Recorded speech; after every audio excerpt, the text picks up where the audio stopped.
From Nashville Public Radio, I'm Blake Farmer, and this is Nashville. It's our weekly Roundabout with a panel to help us make sense of the news of the week. Former Democratic congressional candidate Kiran Sreepada, Vanderbilt young Republican Noah Jenkins, and the Tennessean's Austin Hornbostel. We're stepping back from the news and looking for meaning in it all. Governor Lee resisting guard troops policing Memphis. The latest on the airport tunnel and the Cracker Barrel kerfuffle. Plus, headlines that flew under the radar. And we're taking your calls. What stories making the rounds in your circle? It's the weekly Roundabout after the news. This is Nashville. Sharing news and stories from the voices of Middle Tennessee. This is Nashville. Our show is made possible by Music City Prep Clinic. This is Nashville is in service to you. So if you have an idea for the show or feedback you'd like us to hear, leave us a voice message at 615-751-2500. Live from NPR News, I'm Lakshmi Singh.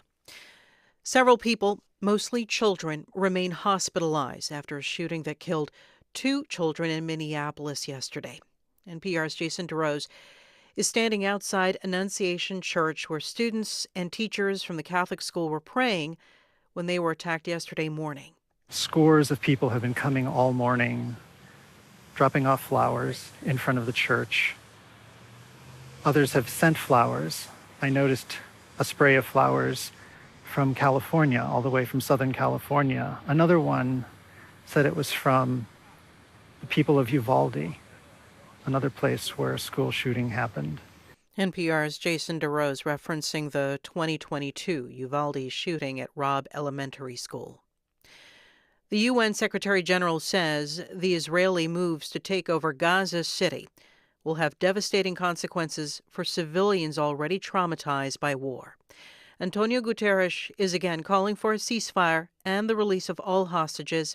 Here's NPR's Michelle Kellerman. Less than a week after UN-backed experts declared a famine in northern Gaza, Secretary General Antonio Guterres urged Israel to allow in more aid. He says the starvation of the civilian population must never be used as a method of warfare. No more excuses, no more obstacles, no more lies. Israel denies there's a famine in northern Gaza. President Trump has called it a terrible situation that is coming to a head. He says he thinks there will be a conclusive ending in 2 to 3 weeks. He and his aides met with Israeli officials on Wednesday to discuss a post-war future for Gaza. Michelle Kellerman, NPR News, the State Department.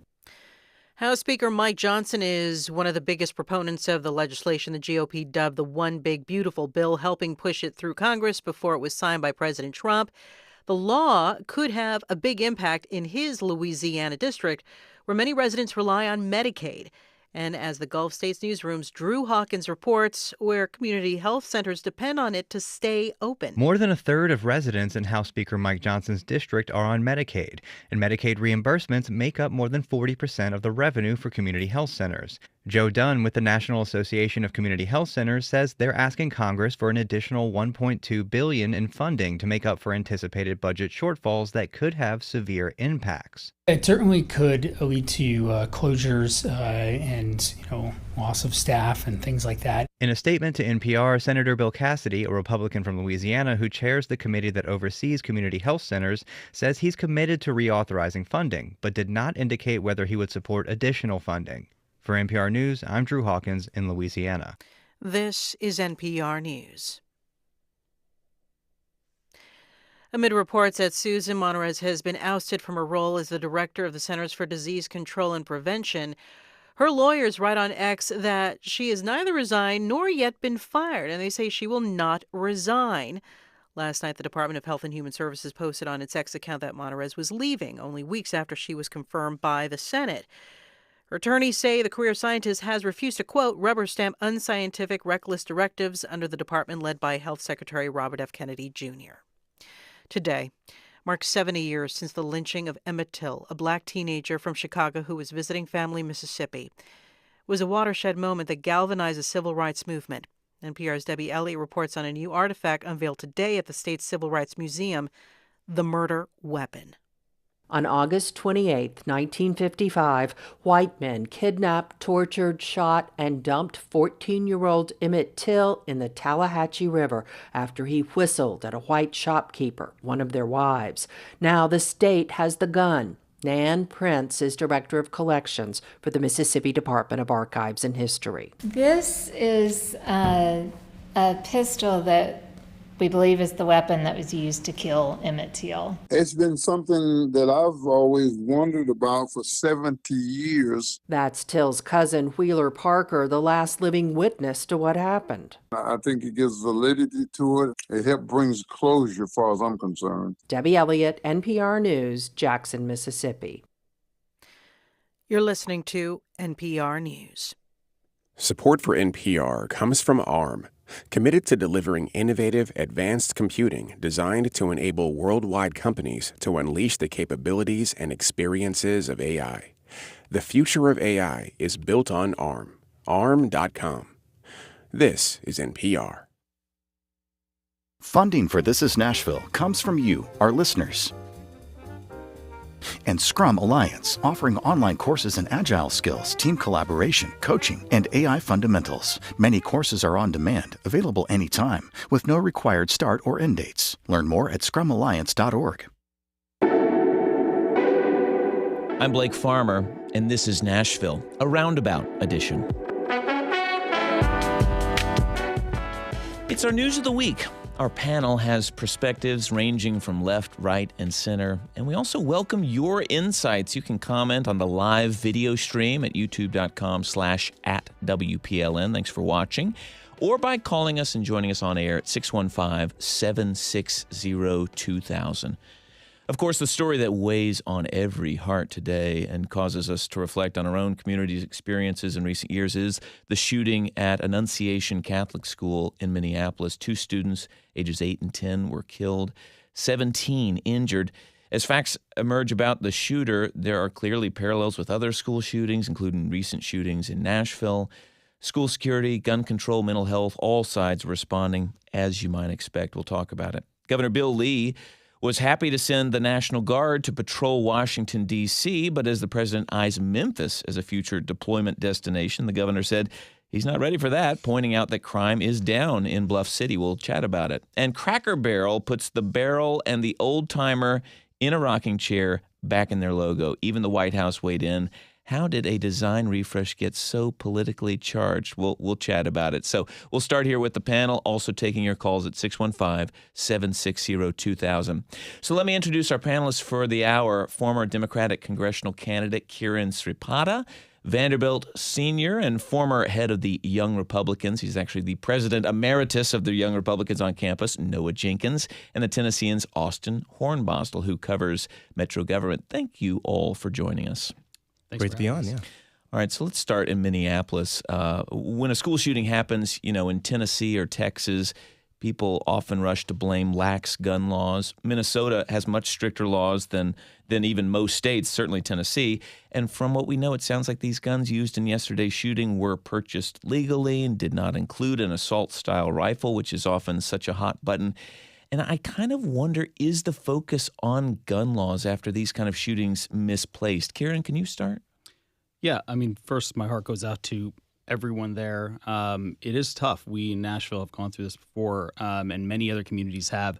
I don't know. Look, even Trey Gowdy, former Republican congressman, was on the news, I believe, last night, talking about how at some point we have to look at the common element among all these shootings as guns, and also weigh what that means in terms of saving our children versus the Second Amendment.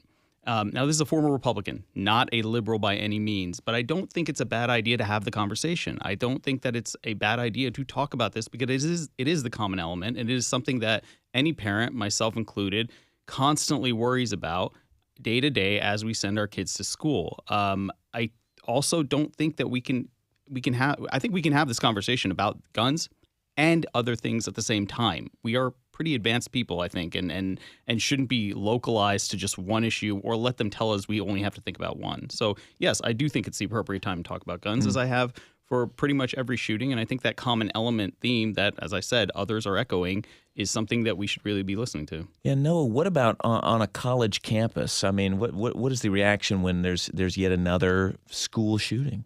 Yeah, I must say that I haven't heard a lot of people talking about it today. Of course, it's still fresh. Yeah. And I think a part of the tragedy with these series of school shootings is that, well, it's a series of school shootings that we've seen, of course, locally from Florida. So we saw it in Parkland in 2018. So, of course, with that happening so much, there comes this tragedy of it becoming, to a degree, kind of normal, right? Mm-hmm. The shock that I'm sure the country experienced when Columbine happened is not the same level of shock we experience today because, like, okay, another school shooting. With that being said, I do think that there is this understandable response to want to politicize, to seek a way to stop and end these things from happening immediately after they happen. But in response to that, I will say that I think there does need to be time to mourn at times. I think this impulse to try to seek a political solution immediately after it happens, I think takes away our what we need, which is a period of mourning to give our thoughts and prayers to the community. But of course, that's not to say that we should not, in the grand scheme, seek political solutions, and I'm sure we'll get more into that. Yeah, if you want to weigh in, the number is 615-760-2000, and we're going to move on here, but happy to come back to it if you call in and want to bring us a comment, which we welcome. So President Trump called in to the Todd Starnes show. It's an AM radio show in Memphis to talk Tennessee politics. I think this was last Thursday, so 1 week ago, and he floated Memphis as a place that might need the National Guard. Let's listen. You know, Mr. President, you mentioned crime, and your FBI Director, Kash Patel, did an interview with Fox, and he said that my hometown, Memphis, Tennessee, is the homicide capital of America. And the people here they're just oppressed. You know, it's a blue city.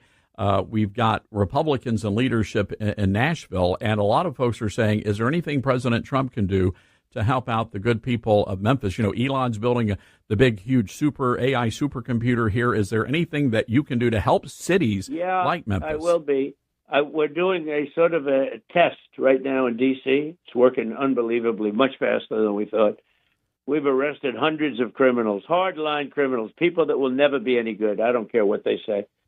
And I'm glad you're telling me that. I can put that early on the list, and I'm sure the people would love it.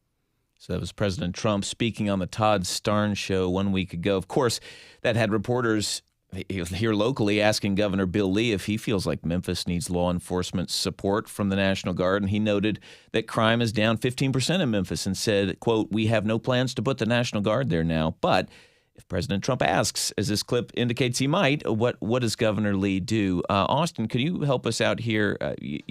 By sending troops to D.C., which the governor has Governor Lee also kind of set a precedent there?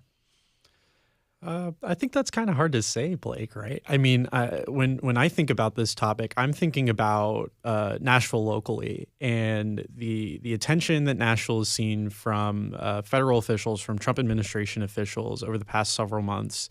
I suppose you could say is an indicator. I don't necessarily have an answer for you either way on that. But I mean, you look at May when we had a U.S. Immigration and Customs Enforcement operation here at Nashville that was pretty significant, and the immediate wake of that event, the response from Nashville Mayor Freddie O'Connell pretty immediately took on a lot of criticism from folks like the Trump admin's border czar, Tom Homan, on Fox News. That was something I reported on.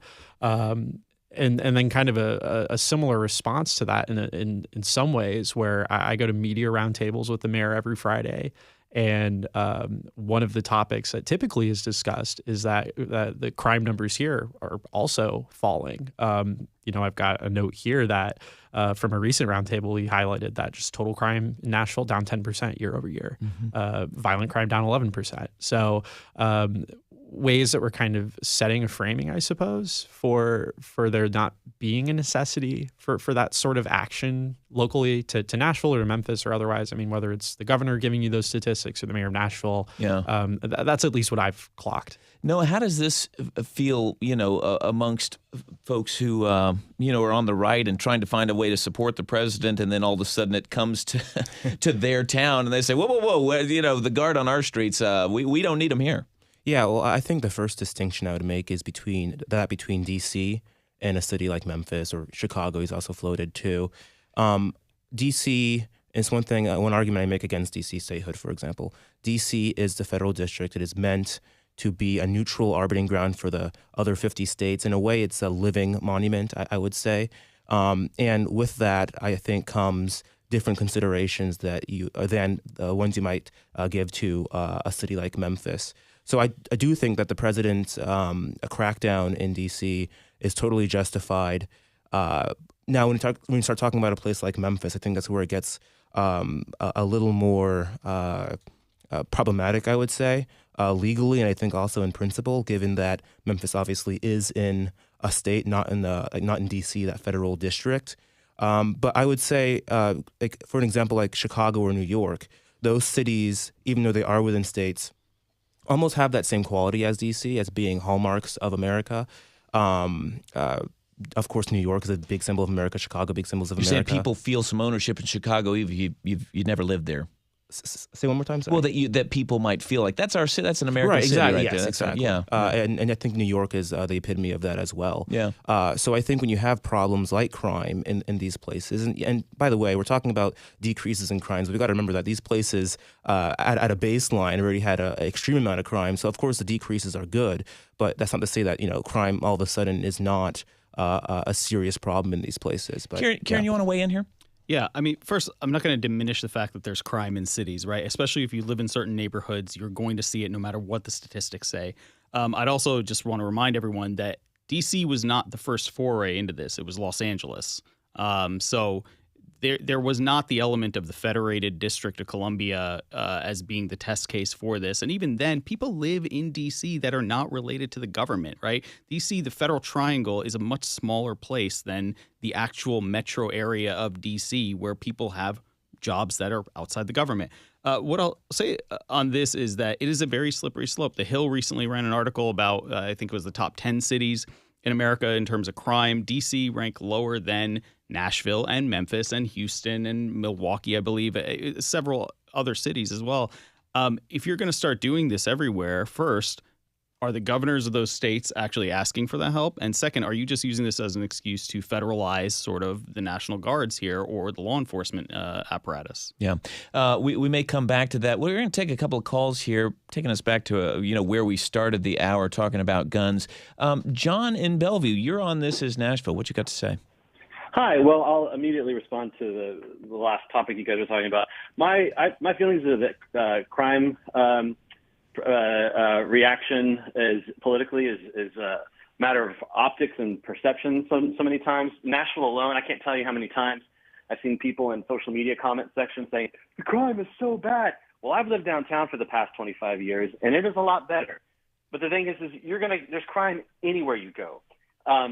I called just to point out to one panelist said that taking action in the aftermath of a tragedy is not the right idea. I completely dispute that. I say, look at Australia. They did a buyback and a voluntary disposal after one of their gun tragedies. And I'll just leave you guys with this. I'm a native Tennessean. I'm almost 50. I grew up very much into camping and scouting and hunting, and I don't know a single gun owner who actually likes these AR-15 style rifles. I don't know a single gun owner, and these are Republicans, okay? Most of these friends of mine are Republicans who feel this way. They say, you know what? Make me get a different permit. Make me go through one more step so that this guy or this guy can't get the parts, or even go out and buy a 9mm semi-automatic. Just make it a little harder, because I don't see our state government treating guns with respect. I see them worshiping guns, and I was raised to teach firearms with respect. Yeah, John. And doing nothing is not respecting the firearms. John, we take your point. And Noah, would you like to respond? Yeah, I do want to clarify. What I was saying when we first addressed this was not that we should not ever consider action and just do thoughts and prayers and call it a day. What I was saying is, in the immediate aftermath of these situations, I believe the best course to follow is to take a second to mourn and I think to respect the memories and the lives that were lived instead of immediately jumping into the political fray. With that being said, I of course do think that it should be addressed. And I guess if I could just briefly explain my perspective on this, I really do believe that the best way to help resolve these situations is to fortify schools. I saw, of course, there's a lot of information still floating around the whole Minneapolis situation, but I saw something that the Diocese of St. Paul in Minneapolis requested after actually the Covenant shooting here, more police presence. I'm not exactly sure what came of that, but I do think that that's the most immediate thing we can do to help prevent these situations. Hardening our schools after Parkland in Florida. I know my county in Florida, I was raised in Florida, by the way, made all schools single entry, have one single point of entry. I remember my middle school was a pretty open air situation, as were many older schools in Florida. They put a big fence around the entire school and put an SRO right in the office where that single point of entry was. Since Parkland, as far as I'm aware, we have not had any at least significant school shooting situations. So I think that's the most immediate thing you can do to protect our students. Yeah. No, thanks for that. And John, appreciate your call. We'll go to the phones again. We've got Debbie on the line, I think calling in from Huntsville to also talk about guns and schools. Go ahead. Hi. I'm a high school teacher. I've been for over a decade. I just want to say that for teachers, this happens. We are heartbroken, but we understand that, you can fortify the schools, and it's good. It's good. All the SROs, all the gates, all the, bulletproof glass, all of that. But it is at the student level. Like every kid that's on our rolls, we have 100, 150 students per roster, per teacher. Every student, we're looking to help them understand that they are important, that they're significant, and that they're safe. Security and significance, no matter what subject you're teaching, math, English, history, that is what they need to get, And when this happens, we miss this kid. We miss him, or her. We miss them. And it's heartbreaking, but the ones that are in our classes right now, it makes us double down. We want to not miss it with the kids that we have in our rooms right now. Debbie, are you saying that for you're kind of looking at it as we're shaping children. We want them to know they belong, they're accepted, to hopefully that they would never go down the path of becoming one of these sort of lone wolves. Yeah, but there's always hope. There's never a reason, and there's hopefully, if we don't lose them, there's never a moment where they're going to get to that point and feel that hopeless. There will always be another option. Yeah. This won't be their only option. Debbie, thank you for your call, and thanks for chiming in here. We need to take our first break, and when we come back, we'll stay on this, maybe pick up some things we missed, like we can't not talk about Cracker Barrel. So we'll pick that up, talk about tunneling from downtown to the airport, and maybe some caution among donors and helping immigrant families who've been hit by recent raids locally. We take your calls. The number is 615-760-2000, or you can comment on the video stream at youtube.com/@WPLN. Stay with us. This is Nashville. Funding for This is Nashville comes from you, our listeners. And the Vanderbilt University Museum of Art presenting Paperbacks, Hidden Stories of European Prints, an exhibition on the history, reuse, and movement of printed artworks over time. Opening reception September 6th, vanderbilt.edu/artmuseum. And EF Financial, empowering women investors with personalized strategies. EF Financial, a woman-owned company, investing for women by women. More information and disclosures at ef-financial.com. Join us for Marketplace Tech, weekdays at 4:45 p.m. on WPLN News, to learn more about what's happening in the tech, business, and digital world. Marketplace Tech is supported by E3 Innovate. I'm Jeremy Hobson. Next time on The Middle, whether or not you agree with the Trump administration's crackdown on illegal immigration, the tactics being used by authorities to detain people are drastically different from what came before. Masked officers, unmarked vehicles, raids at Home Depot parking lots. So what do you think of the tactics being used by immigration officials? We're taking your calls next time on The Middle. Tonight at 8 on 90.3 WPLN News. I'm Blake Farmer, and this is Nashville.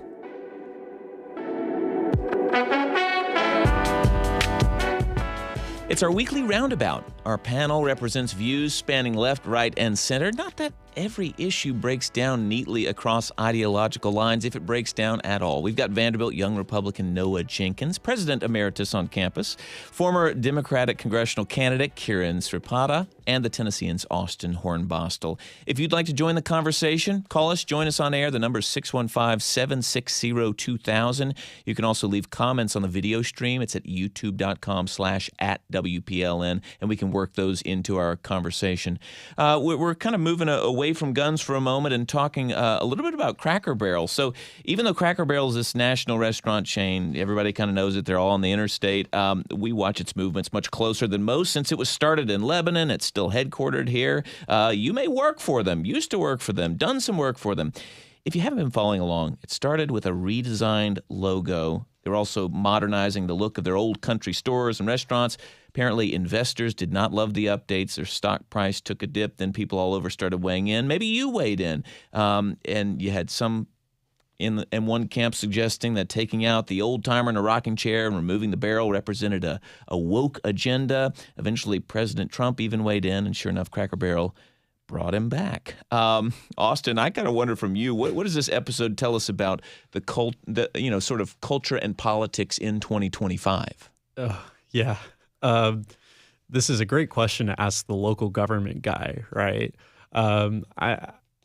You've kind of seen this play out with other big brands, right? When you think about the ways that earlier on this year that some companies kind of stepped back and away from diversity, equity, and inclusion initiatives.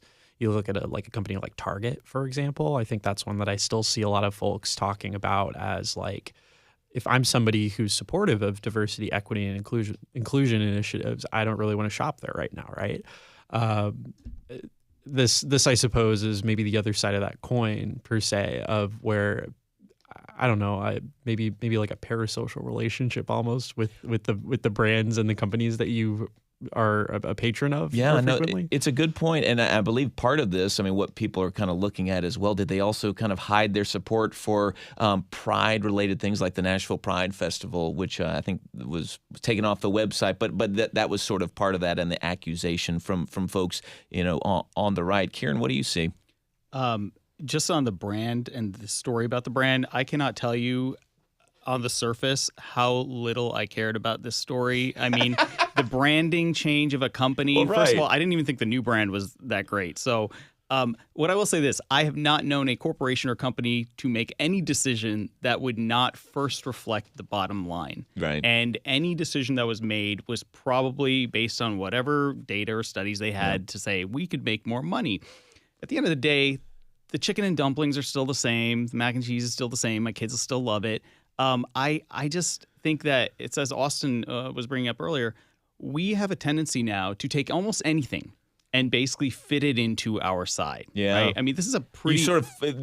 Can you believe that there were sides to this? Right. And it's a marketer's dream, right? We're all talking about Cracker Barrel when we weren't last week. I guess I don't know if it's their dream, but it might be. And I guess in the vein of no press is bad press. Well, I think President Trump, when he was trying to, urge them to change back, he said it could be worth $1 billion if you play it right. I know it's tricky. You just think, wow, okay, well.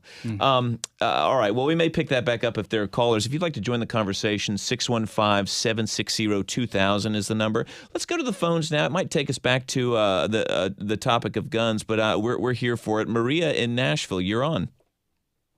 Hi, can you hear me? I can. Great. Real quick, I'll try to be real fast so I can listen. 2 points. One, with the National Guard going into all these cities, what struck me as unusual is that they're not being deployed, or I can't see that they're being deployed in the parts of town where the crime is. They seem to be putting them in tourist areas and where, like Georgetown for D.C. I'm like, come on, Georgetown. and all the tourist attractions, and I see them putting mulch down for landscaping, and it's like, if they go to Chicago, are they just going to put them on Michigan Avenue instead of the south side of Chicago? It looks like they're just going for photo ops. That's my opinion. Secondly, on regulating guns, it seems to me the fastest way to do it is to regulate just the ammunition. Just everybody needs to just say, look, you don't need to buy 1,000 bullets per month. If you do, then you may need some target practice. Let's say, okay, no one needs more than 100 bullets in a month. What is it you're trying to pull off here? Yeah, and I think, Maria, you're so succinct. 2 points in 1 minute. We'll take it any day. Noah, I wonder if Maria has a point that there could be simpler ways to regulate that could be effective when it comes to guns. Yeah. I've heard this argument before, various ways to reduce people's ability to use the gun or the availability for guns to be used in massacres like this. I think one effect that people forget, especially I think in an American context, is, making something illegal, I think, in principle, only works with those who are law-abiding, right? If you are going to make the ammunition harder to get, if you're going to make the regulatory process harder, if you're going to outright ban a certain style of gun, the people who are going to be actually doing that are going to be the ones who are law-abiding, the ones who are, very committed to the idea of harming people. I think it's very likely what you're going to see is them seek other means, probably at that point illegal means, to... I have a response to that. Sure. Maria, hang on. We'll let you respond. Okay. To obtaining the weapons or whatever means they can to harm other people. Yeah. I think the most immediate problem here, from the point of view of the person doing the people doing these massacres, is that will. They have that will to do these massacres. America, roughly speaking, has per capita had around the same level or same amount of guns. In fact, it's slightly decreased, I believe, over, let's say, the last 50, 60 years from what I remember. Although it's like an eye-popping number of guns. It is. More guns than people, I believe. But we didn't see this level of mass school shootings back in the 70s and 80s. I think there's, I believe an earlier caller was talking about making sure every student's heard. I think there's a serious mental health component to this too. Yeah. So I think those are the two, most immediate directions that's going to be taken from the mental health side of things, and also what I was saying earlier about hardening in the school. So if somebody does still decide to do this, they're stopped immediately. Maria, you got a brief rebuttal? Yeah, to say that we can't do this because, making it illegal, they're going to try, it's going to go underground or whatever. That can be said about every single law ever passed. It's an argument that's old and been used many, many times. If that were the case, why would we have a law against anything? Yeah, Maria, you make a good point there, and we thank you for bringing it here. Okay. So I'll jump off. I appreciate it. A comment from the YouTube stream, if you're watching, and in fact, Infinite Valence is very active these days. So reveal your true identity at some point so we can know. But he says, can anyone explain what was woke about the new logo? Still just can't figure out what makes something woke. It just seems so arbitrary, which maybe what our next callers also talked about. Daryl in McMinnville, we've got you on. This is Nashville. Yes, thank you. And thank you for allowing me to comment. I don't have a political dog in this fight. I'm just talking about it from a design perspective. Well, help us. You had a well-known logo that has, I think, served the brand very well.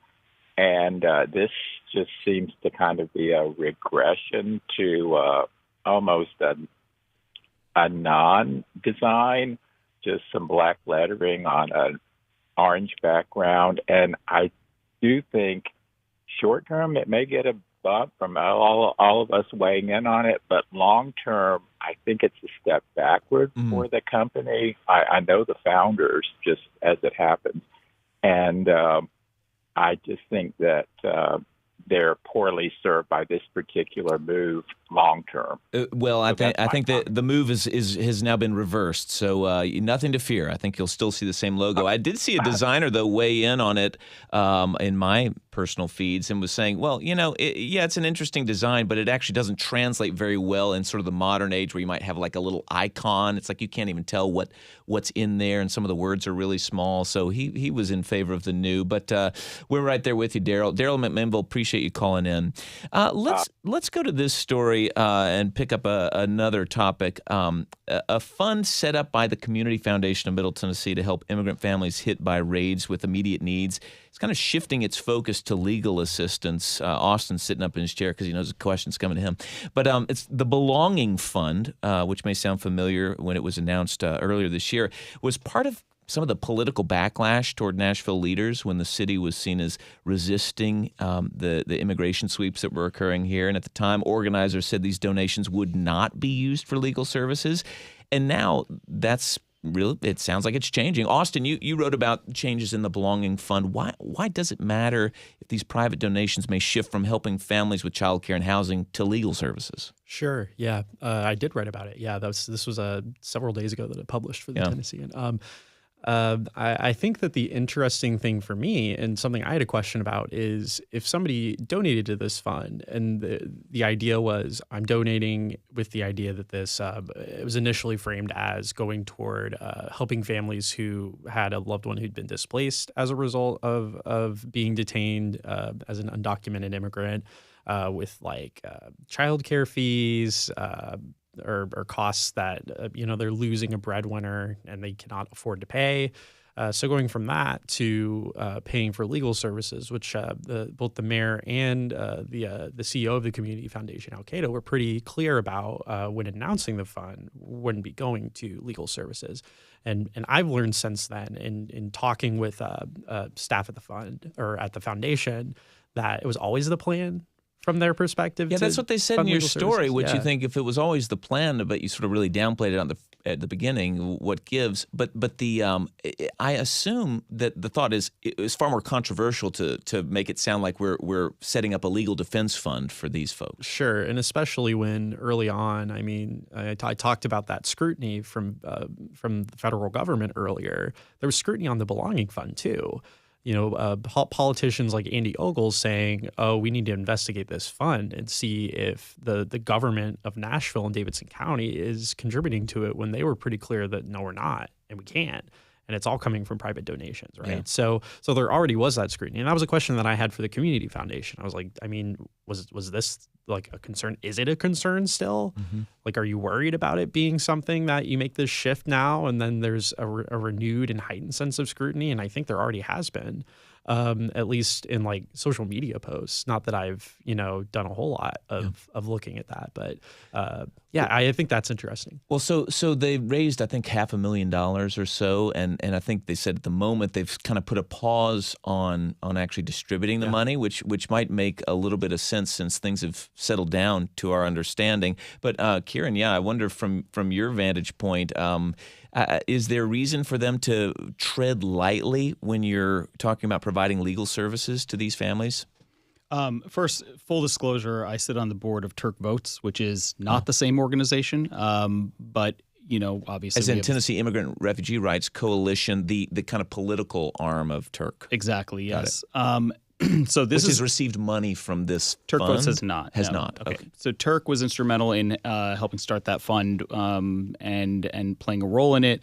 And so they're probably the best people to look at, at least from that perspective. Mm-hmm. What I will say is this: I believe it's your article that I saw, Austin, is that it seemed that money was going to orgs that could support these various endeavors, not necessarily that they were going to it. But I actually, from what I took away from the article more, was that less than 20% of the money has actually gone out so far. To me, if you're already pausing and setting up a steering committee, that's actually more an issue of accountability and being able to say, look, we're gonna look at this and we're gonna see it. I mean, you already know where the donations are going, which in and of itself is a tremendous feat of accountability that I think is far greater than at least Andy Ogles and the members of Congress are doing right now. So I'm looking at this fund, seeing it as Nashvillians getting together and supporting a cause that they deeply believe in. And I think that it remains to be seen what the steering committee will do and what they're going to come out with in the coming weeks and months. Well, if you've got thoughts here, feel free to call and join us on air. The number is 615-760-2010. You're also welcome to join us by watching at the YouTube stream, youtube.com/@WPLN. You can just leave your comment right there, and we'll work it into the conversation. I said 760-2010, and that's our fundraising number. Don't call that. Call 615-760-2000.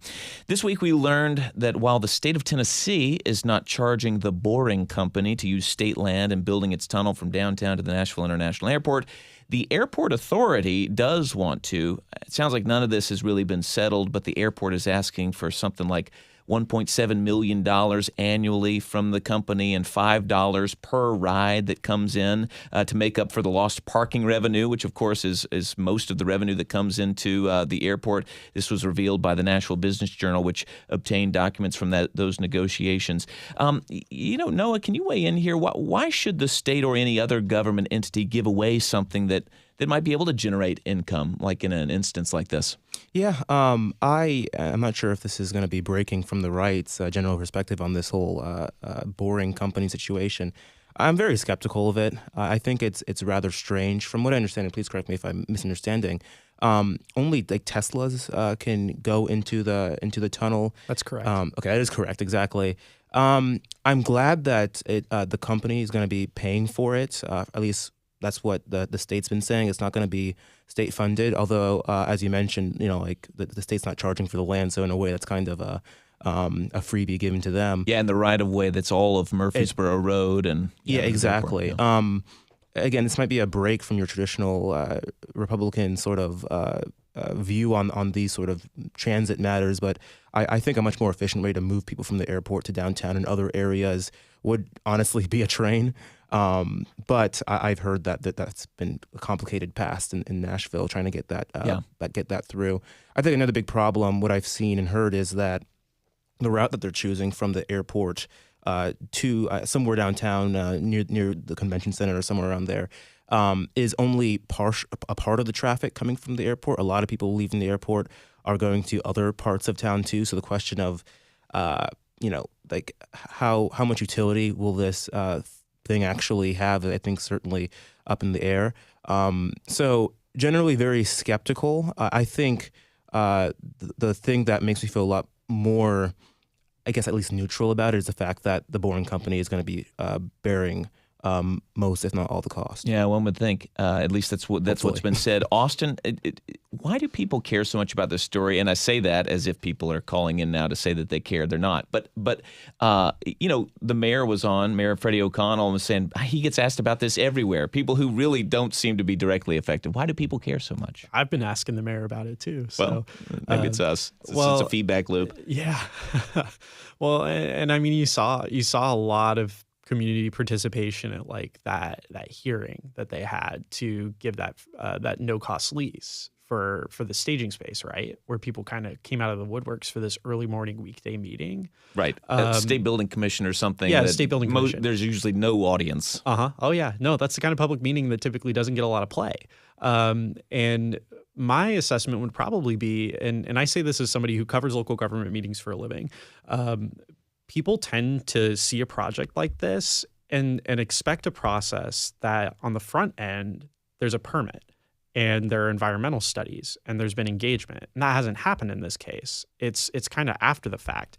Our business reporter, or one of our business reporters, Hadley Hitson, confirmed to me and some of the other folks that have been reporting on this in one of our group chats yesterday that there's still no permit on file with Tennessee Department of Transportation, no application actually. So there are all of these things that you would typically expect of, like, if I'm covering a fully city-run or city-managed and city oversight project, that's gone through Planning Commission, that's gone through Metro Council 3 times. 3 readings. There's a lot more scrutiny and a lot more ability for people to participate. So I think that's where the interest probably lies, right? People don't have a lot of information about this thing besides what they heard from the governor and Boring Company execs at this announcement. and nothing really has additionally come about since then. I can tell you that it's been hard to find info for reporters. So, that probably has a lot to do with it. Well, we may come back to this, the tunnel going from downtown Nashville to the Nashville International Airport, but we need to take one more break. When we come back, we'll see what we can fit in, maybe updates about NASCAR's return to Nashville, going armed in parks. We'll start there. Maybe headlines that you may have missed, or is there something that we're missing you'd like to fill us in on? Join the conversation with a phone call, 615-760-2000, or comment on the video stream at youtube.com/@WPLN. Stay with us. This is Nashville.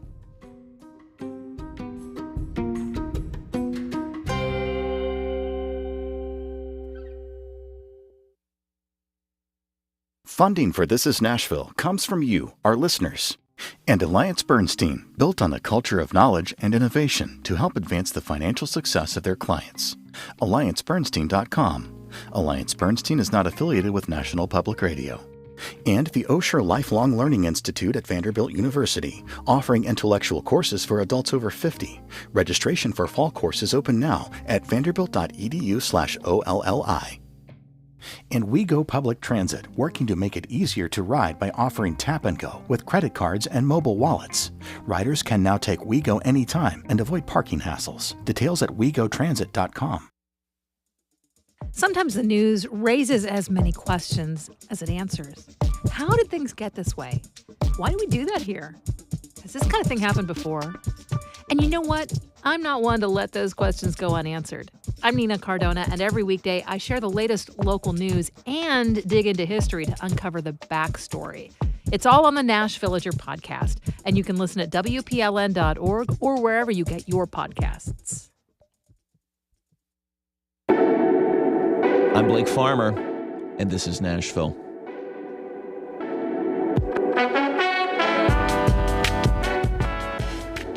Well, we are back with our Roundabout panel, bringing you perspectives across the political spectrum on the week's news that affects your community. The Tennessean's Metro reporter, Austin Hornbostel, we're giving him anything but questions about Metro. Vanderbilt Young Republican President Emeritus Noah Jenkins, and former Democratic congressional candidate Kiran Sreepada. Not that you'll always just be a former Democratic. Listen, he's a policy advisor. How would you explain what you do?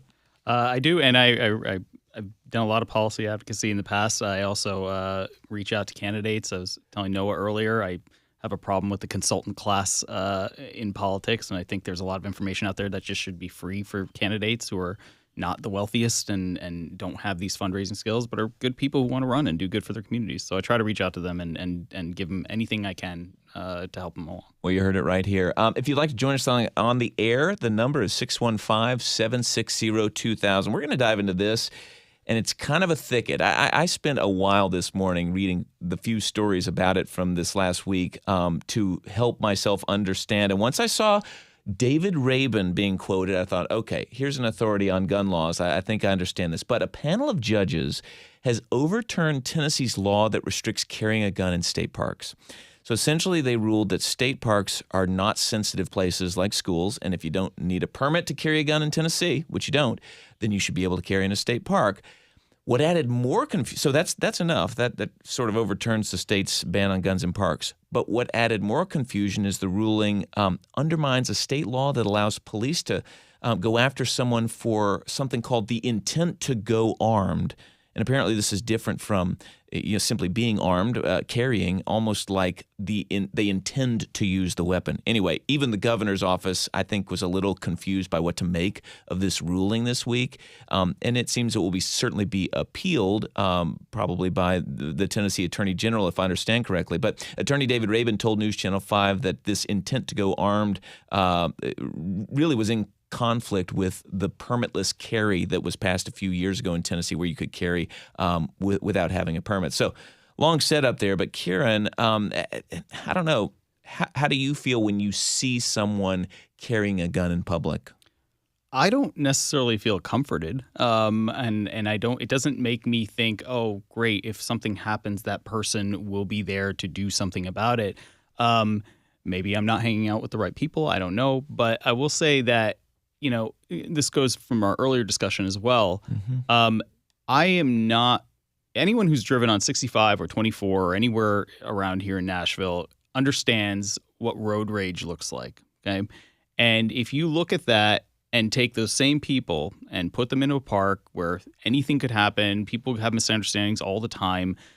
People are also generally peaceful a lot too. But those are the flashpoints that worry me. Now, I'm also confused by the intent to go armed law versus and the permitless carry, and then separately the parks.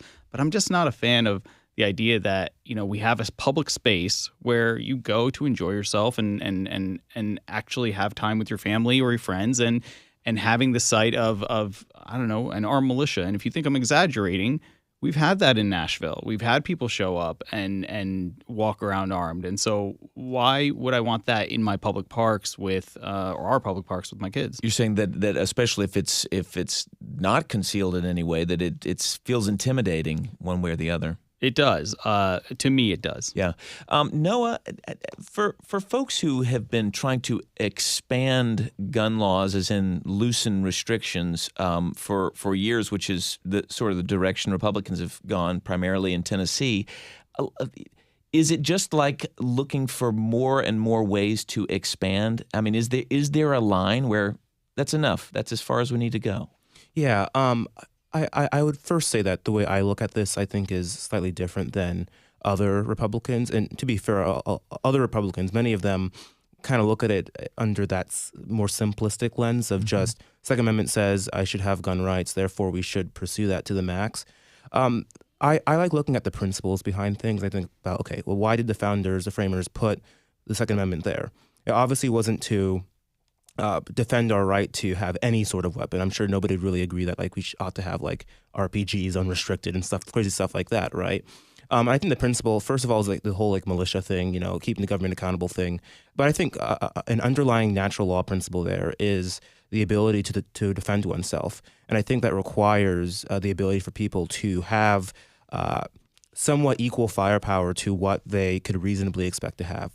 That's why, I would say an AR-15 ought to be protected, because one could reasonably expect that if something were to go down, that could potentially be what they're going up against, but not an RPG or a nuke. No one's going to show up at your house to rob you with a RPG or a nuke. It could happen, but it's outside of what we reasonably would expect. So that's kind of how I look at these gun laws. Now, addressing the whole state parks, guns, kerfuffle thing, I would agree that there's certainly legal stuff that needs to be sorted out here. I think that needs to either happen in the courts further or in the state legislature. There's obviously conflicting legal principles here that I think would be good for everyone to have sorted out. And this is something maybe, I don't know if, Austin, you know about this and you can correct me if I'm wrong. State parks also include the big state parks where you're going hiking for tens of miles, right? I think there might be an argument, and I read this when I was kind of looking into this, for having a weapon to defend yourself if, let's say, a crazy wild animal comes up on you. I've heard that argument too. Just putting that out there, I haven't really assessed it. You're right that when you say park, some people have a certain thing in mind. Maybe they're thinking Radnor Lake, which is a state park, not very big, in the middle of town. Very different if you're at Savage Gulf, which is, thousands of acres. A great point there. If you want to chime in on the conversation, I'm going to give the number one more time, but you'll have to move quickly. 615-760-2000. As we round the corner to end, let's maybe share a few stories that have been undercovered this week. I'll start with mine. It really needs no commentary, but data from the Substance Abuse and Mental Health Services Administration shows that adult drinking rates decreased in every state from 2013 to 2023, over a decade, except in our state of Tennessee, where it rose 6.9 percentage point. Now, we're still lower than a lot of states in consumption, even though we've gone up as everyone else has gone down. But there's something going on there. Frankly, the few stories that are out there about it, no explanation about why that could possibly be. So I don't know. Austin, what you got for us? My story? It hasn't been unreported because I've reported on it. I just think it's undercovered. Undercovered. Maybe sure. There weren't enough people talking about your story. Why don't you start talking about it now? Yeah. Well, and oddly, there were more page views on this story than I get on other ones that I write. Okay. So, I've been interested, fascinated actually, by the divestment from the federal government in the Estes Kefauver Federal Building in downtown Nashville. All right, so this is the building that had all of the federal courts in it that Yeah, people it- often said prior was to Fred D. ugly, Thompson. right? Because Yeah, it's just a block. It's like 75 years old, so it's really aged, which makes sense why it would be recommended for divestment. But earlier this year, federal agencies signed off on that, and now it's kind of like the most recent reporting I did was on the parking garage for that building being scheduled for demolition, and that's supposed to, if it hasn't happened already, it'll start this month and be done before end of year. And then my curiosity is what happens to the agencies that are in the building still, because the court moved out to Fred D. Thompson when that opened several years ago. But you've still got IRS in there. You've still got U.S. Army Corps of Engineers in there. You've still got the VA. And not 6 months ago, the big IRS field office that we had here in Franklin was closed. So where are those folks going to go? I'm interested in that. I've been following that one. Well, we're going to take one quick call because, Matt, I just have to have you say this on the air. But Matt from Gallatin, you're on This is Nashville. Taking the call. I appreciate everything you guys do, and I love NPR, but please stop using the word kerfuffle today. I've heard it probably 12 to 15 times. Listen, it's my own fault. I inserted it into a promo, and then we started using it here on the air, and that's on me. So, Matt, I'm going to take that. I really do appreciate the call, Matt from Gallatin. Thanks for listening. Noah, do you want to wrap us up with a story you're looking at that maybe not a lot of others are? Yeah, this actually is it's a national story, if that's okay. It's okay. Not local. It is the president's flag burning executive order. I know it was a big story this week, but as we often see in the Trump era, there's a lot that comes out in a week. So even big stories get buried. But I think that one provides a lot of opportunity for conversation about what exactly we mean when we assert the First Amendment. I think it's a very interesting conversation. So it's a ban that it would actually be illegal to burn a flag. Right. And I believe that EO also had prescribed jail time for people who, again, I'm giving broad strokes here, but I think it's a very interesting conversation that could be had, especially given, of course, the conservative icon in the Supreme Court, Scalia, Texas v. Johnson, I want to say it is, spoke out against, or wrote out against restricting people's ability to burn flags. I know you don't have time to really get into it. I happen to agree with the president, maybe not the legal mechanism, but again, I think it's an excellent opportunity for a very interesting and important conversation about what we mean by the First Amendment. Kiran, what does that bring up for you when you think about trying to maybe outlaw that kind of speech, like burning a flag? Yeah, I mean, I take it to what it means, right? It's usually an issue of offense where somebody feels offended because they see the symbol being desecrated or not respected. I would argue that, we have the same issue with the famous case of if you're going to defend free speech, you have to defend the right of the KKK to say what they want. The idea is that offense is not the grounds from which we shirk away from principle. The principle here is that is my right to do so. You may disagree with it. You may not want to talk to me again, but it is still a First Amendment free speech right. No. Well, that's all our time for the weekly roundabout. The music's playing, and we didn't even get to take an odds on whether Taylor Swift and Travis Kelce will get married in Nashville. We don't think so, but we'll take the odds. We'll be back next Thursday with more headlines to digest together. Thank you for joining the conversation by phone and online at the YouTube video stream. Thanks to Noah Jenkins, Austin Hornbostel, and Kiran Sreepada. Thanks for tuning in this hour. This is Nashville is a production of Nashville Public Radio. Today's episode was produced by Mary Mancini, directed by Tasha A.F. Limley, Josh Deepin working the phones. Our board operator is Liv Lombardi. Masterminds behind that theme music, LaRange and Namir Blade. If you want to listen back to any of our shows, like this week's episode featuring solutions for caregivers in Middle Tennessee, or our In My Place series about the unhoused, visit thisisnashville.org or wherever you get good podcasts. You can also just ask a smart speaker to play the latest episode or watch the archived video stream on YouTube.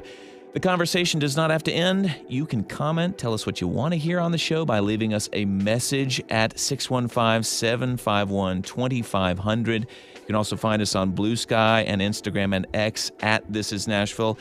And just try not to use the word kerfuffle because we've already overdone it. This is Nashville. I'm Blake Farmer. Go in peace. When we embarked on making our Peabody Award-winning podcast, The Promise, it was a labor of love. We'd never made something quite like it, but our station had big ambitions to make something that served our community, but also told a story that listeners couldn't turn away from. Now, The Promise was just named one of Time Magazine's 100 Best Podcasts of all time. What an honor, and what a way to celebrate the power of public media.